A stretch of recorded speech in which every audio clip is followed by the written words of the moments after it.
क्या आपने कभी सोचा है कि जब कानून की रक्षक खुद कानून तोड़ने का नाटक करे तो उसके पीछे क्या वजह हो सकती है? एक बहादुर महिला अफसर जिसने इंसाफ के लिए अपने ओहदे, अपनी पहचान, यहाँ तक कि अपनी जान तक को दांव पर लगा दिया। आधी रात को वर्दी उतारकर एक आम कैदी की तरह तिहाड़ जेल में दाखिल हुई, सिर्फ एक मकसद लेकर, उस घिनौने सच को उजागर करना जो सालों से जेल की मोटी दीवारों के पीछे दबा पड़ा था। कैदियों की चीखें, दरिंदगी की दबी दबी सिसकियां और वर्दी में छुपे हुए भेड़ियों का वो गिरोह। एसपी मैडम के सामने जो कुछ आया वो सिर्फ एक शर्मनाक साजिश नहीं, बल्कि पूरे सिस्टम को हिला देने वाला सच था। लेकिन जब दो दरोगाओं ने खुद एसपी मैडम के साथ जेल के अंदर वो किया, तो कहानी एक ऐसे मोड़ पर पहुंची जहां से वापसी नामुमकिन लगने लगी।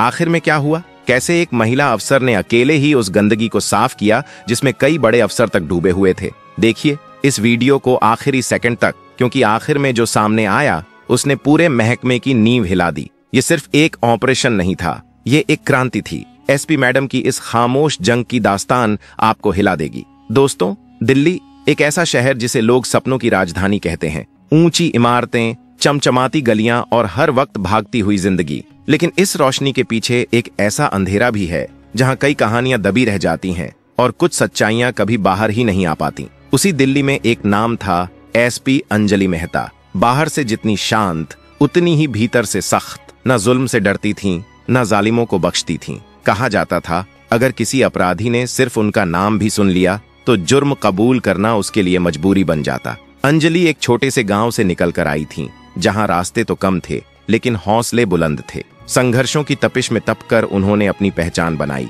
और न्याय की ऐसी मशाल जलाई जो हर पीड़ित के लिए उम्मीद की किरण बन गई। वो कभी अन्याय के आगे नहीं झुकी, हर पीड़ित की आवाज बनी। लेकिन किसे पता था कि एक रात ऐसा तूफान आएगा जो उनके पूरे अस्तित्व को झकझोर कर रख देगा। वो रात जब एसपी अंजलि मेहता ने वर्दी छोड़ दी, नाम छुपा लिया और एक कैदी बनकर उतर गई तिहाड़ की दीवारों के पीछे, उस सच को बेनकाब करने जिसे सुनकर रूह तक कांप जाए। क्या था वो सच? क्यों एक अफसर को अपना सब कुछ दांव पर लगाना पड़ा? एक दोपहर की बात है। एसपी अंजलि मेहता अपने ऑफिस में बैठी थीं। मेज पर चाय का प्याला रखा था और सामने का अखबार उन्होंने यूं ही खोल रखा था। हर सुबह की तरह आज भी उन्होंने सुर्खियां देखनी शुरू की ही थीं कि दरवाजा हल्के से खुला। भीतर दाखिल हुआ एक दरोगा। नाम था सूरज। सादा सा इंसान, तिहाड़ जेल में किचन की जिम्मेदारी संभालता था। उसके चेहरे पर कुछ ऐसा था जो आम दिनों से बिल्कुल अलग लग रहा था, जैसे कई रातों से नींद ना आई हो, जैसे जबान पर कोई ऐसा राज हो जो दिल को तोड़ रहा हो। एसपी मैडम ने सिर उठाया और पूछा, क्या बात है सूरज, सब ठीक है? सूरज कुछ देर खामोश खड़ा रहा, फिर धीमी आवाज में बोला, मैडम, तिहाड़ की सलाखों के पीछे कुछ ऐसा हो रहा है जो शायद आपको जानना जरूरी है। वहां सब कुछ ठीक नहीं है। एसपी अंजलि की निगाहें तेज हो गईं। क्या मतलब है तुम्हारा? साफ साफ बोलो सूरज। सूरज ने गहरी सांस ली और फूट पड़ा, मैडम, महिला कैदियों के साथ रात में उनका शोषण होता है और ये सब करने वाले कोई बाहर के लोग नहीं, खुद हमारे वर्दीधारी हैं। कमरे में कुछ पलों के लिए सन्नाटा छा गया। एसपी मैडम की उंगलियां थम गईं। चाय का प्याला अब ठंडा हो रहा था, लेकिन उनके लहजे में गर्मी आ गई। तुम्हें अंदाजा है सूरज, कितनी बड़ी बात कह रहे हो तुम? सूरज ने सर झुकाया, लेकिन उसकी आवाज अब पहले से ज्यादा मजबूत थी। मुझे पता है मैडम, और मैं डरता भी हूँ, लेकिन मैं चुप नहीं रह सकता। मैंने सब अपनी आंखों से देखा है। अगर मैं आवाज उठाता तो शायद मेरा भी वही हाल होता जो उन महिलाओं का हो रहा है, लेकिन अब और नहीं।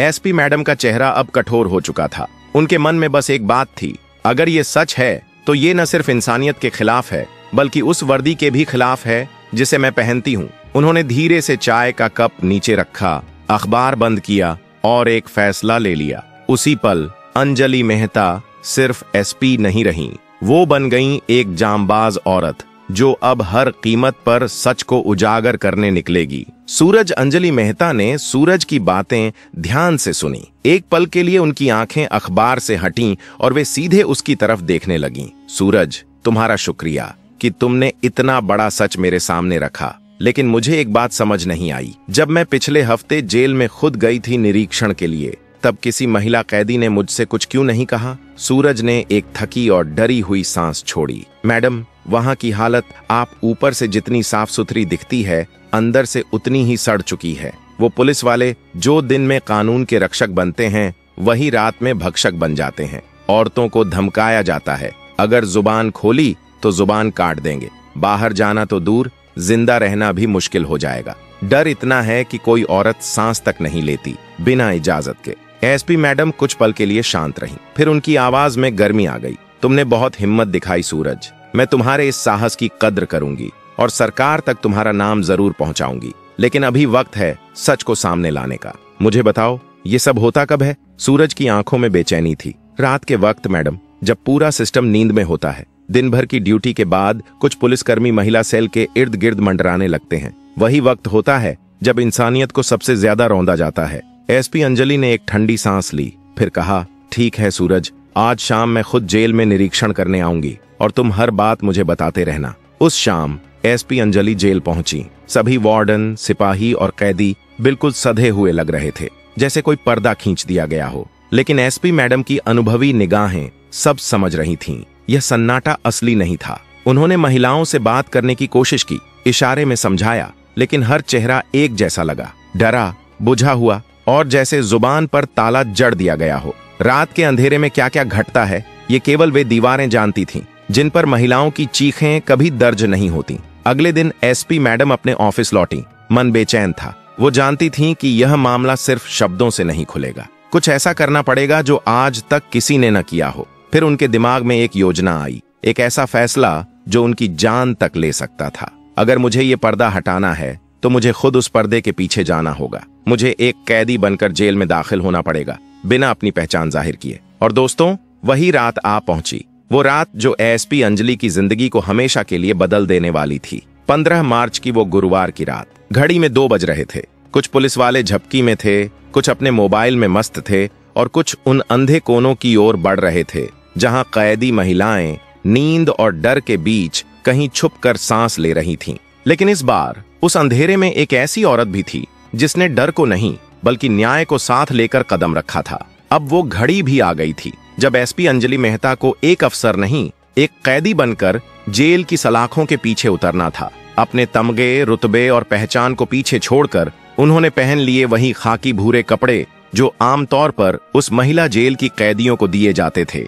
उनके दिल में हलचल थी, नहीं अपने लिए नहीं, बल्कि उन औरतों के लिए जो हर रात चुपचाप घुटती थीं और जिनकी चीखें दीवारों से टकराकर दम तोड़ देती थीं। उन्हें अंदाजा था कि यह रास्ता आसान नहीं होगा, लेकिन यह नहीं पता था कि वो जिंदा लौटेंगी या नहीं, क्योंकि जेल की दुनिया में बहुत कुछ न्याय की नजरों से नहीं बल्कि ताकत की जुबान से तय होता है। रात का 3रा पहर था, गहरी नींद और गहरे राज दोनों का समय। कैदी बनकर अंजलि महिला बैरकों के उस हिस्से में पहुंची जहां का सच अब तक सिर्फ अफवाहों में गूंजता था। बाहर से सब सामान्य लग रहा था, लेकिन भीतर का दृश्य देखकर अंजलि का दिल कांप उठा। कुछ पुलिसकर्मी औरतों को नचवा रहे थे, कुछ उनके हाथों से अपने पैर दबवा रहे थे और कुछ वो कर रहे थे जिसे शब्दों में बयान करना भी मुश्किल था। हर चेहरा थका, टूटा और खामोश था, जैसे इज्जत भी यहाँ कैद में हो।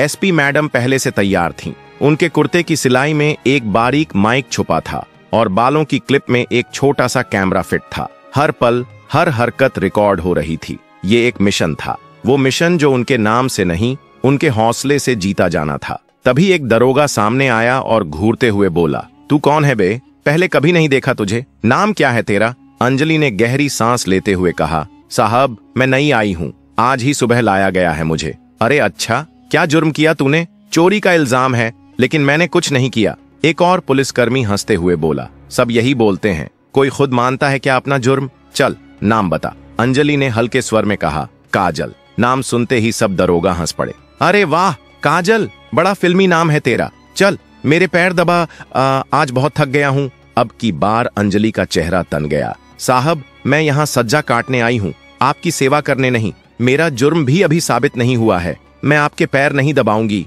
ये सुनकर सन्नाटा सा छा गया। 2 दरोगा आगे बढ़े और गुर्राए, अरे बहस मत कर, जैसा कहा जा रहा है वैसा कर, नहीं तो ऐसे कोने में डालेंगे कि बाहर आकर रोने का भी हक नहीं रहेगा। तभी एक बुजुर्ग महिला कैदी धीरे से पास आई। उसकी आंखों में डर साफ झलक रहा था। बेटा जो ये कहते हैं वैसा कर ले, बहुत जालिम लोग हैं, मना करेगी तो तुझे बहुत सताएंगे। अंजलि ने उसकी आंखों में झांका और पूछा, तुम सब इतना क्यों डरती हो इनसे? वो बोली, क्योंकि यहाँ कानून नहीं, इनका हुक्म चलता है बेटा। जुबान खोलने से अच्छा है जान बचा के रहो। अंजलि के दिल में आग सी जल उठी। अब ये सिर्फ एक मिशन नहीं रहा था, ये जुल्म के खिलाफ उसकी जिंदगी की सबसे खतरनाक लड़ाई बनने जा रहा था। यह जो कहें वही करना पड़ता है। उस महिला कैदी की आवाज में टूटा हुआ विश्वास साफ झलक रहा था। अंजलि मेहता ने उसकी ओर देखा और धीमे लेकिन दृढ़ स्वर में पूछा, पर तुम सबने अब तक चुप्पी क्यों साध रखी है? कभी कोशिश नहीं की आवाज उठाने की? उसी पल एक दरोगा गुस्से से झल्लाता हुआ आया और झपट कर अंजलि का हाथ पकड़ लिया। उसने रूखे लहजे में कहा, बहुत सवाल जवाब करती हो, चलो तुम्हें ऐसा सबक सिखाता हूं कि याद रखोगी। अंजलि समझ चुकी थी कि अब सिर्फ जेल में रहना काफी नहीं, उन्हें उस सड़े हुए सिस्टम की धड़कन तक पहुंचना होगा। 2 पुलिसकर्मियों ने उन्हें पकड़कर एक सुनसान कैबिन की ओर ले जाना शुरू किया। वो जगह जहां न तो कोई गवाह था न कोई सहारा। कैबिन में अंधेरा और सन्नाटा पसरा था। वे दोनों दरोगा अब सीधे सवालों पर उतर आए थे। एक बोला, नाम क्या है तेरा और इतनी अकड़ क्यों दिखा रही थी बाहर? दूसरा दरोगा उसकी बात में हाँ मिलाते हुए बोला, आजकल की लड़कियां खुद को पता नहीं क्या समझ बैठती हैं, भूल जाती हैं कि हम जैसे लोग दोस्त भी हो सकते हैं और दुश्मन भी, और वो भी ऐसे कि पूरी जिंदगी पछताना पड़े। अंजलि ने खुद को संयत रखते हुए पूछा, मुझे यहाँ क्यों लाए हो? क्या गलत किया मैंने? इस पर उन्होंने जवाब नहीं दिया, बस कहा, चुपचाप बैठी रहो, आधे घंटे में साहब आएंगे, फिर तुम्हारी सारी अकड़ निकल जाएगी।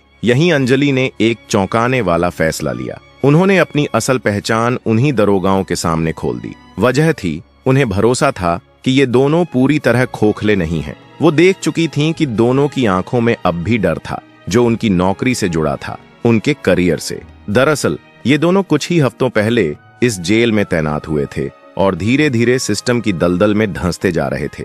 उन्होंने दोनों से नाम पूछा।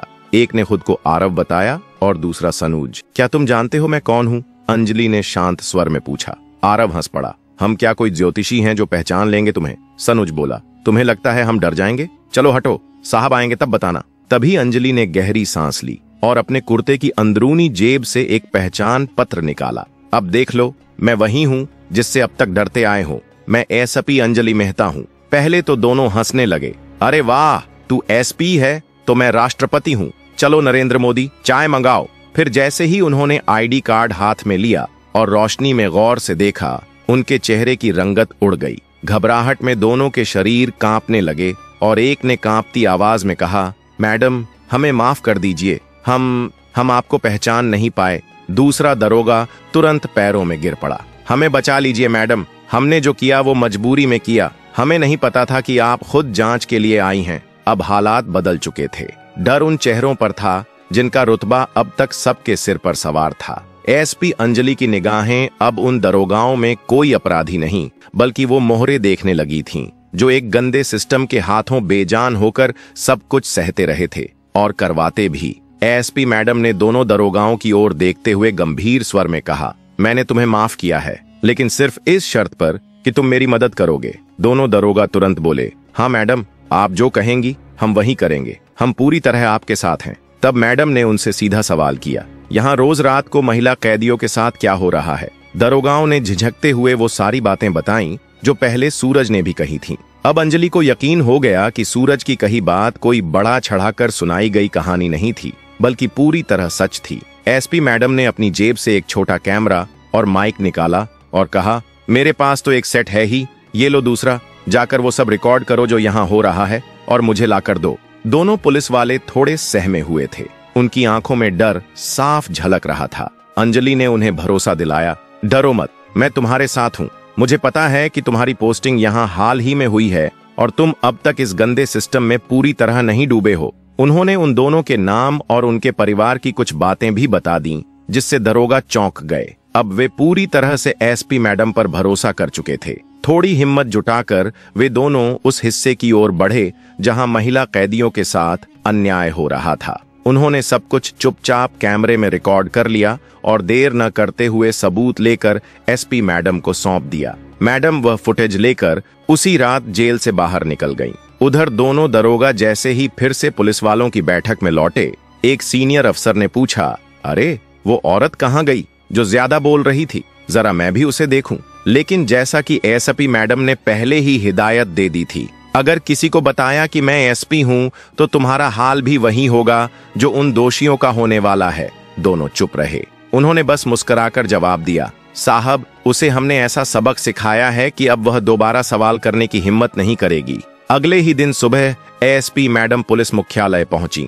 उन्होंने सारे वीडियो और सबूत वरिष्ठ अधिकारियों को दिखाए। पूरा मामला उजागर होते ही विभाग ने तुरंत एक्शन लिया। एएसपी मैडम के नेतृत्व में एक उच्च स्तरीय टीम उसी दिन जेल पहुंची। जांच के बाद सारे दोषी पुलिसकर्मियों को बर्खास्त कर दिया गया और कुछ को सस्पेंड भी किया गया। कई पर मुकदमे भी दर्ज हुए। जेल की महिला कैदियों ने राहत की सांस ली। वे मैडम के सामने हाथ जोड़कर रोती हुई बोलीं, आपका बहुत बहुत धन्यवाद मैडम। आपने हमारी वो चीखें सुनी जिन्हें कोई सुनना ही नहीं चाहता था। यहाँ जो कुछ हो रहा था वह किसी नरक से कम नहीं था। हम सबके मुंह पर ताले लगा दिए गए थे और दिलों में डर बैठा दिया गया था। हम कब से चुपचाप सब कुछ सह रहे थे, रोज अपमान, जुल्म और बदसलूकी। कई बार कोशिश की कि किसी को बताएं, लेकिन हर बार हमारी आवाज दबा दी गई या हमें और ज्यादा सजा दे दी गई। उनकी आंखों में जो आंसू थे वो सिर्फ दुख के नहीं, एक उम्मीद के भी थे कि अब शायद इंसाफ जिंदा है। अगर आपको एसपी मैडम की यह हिम्मत और इंसाफ पसंद आया हो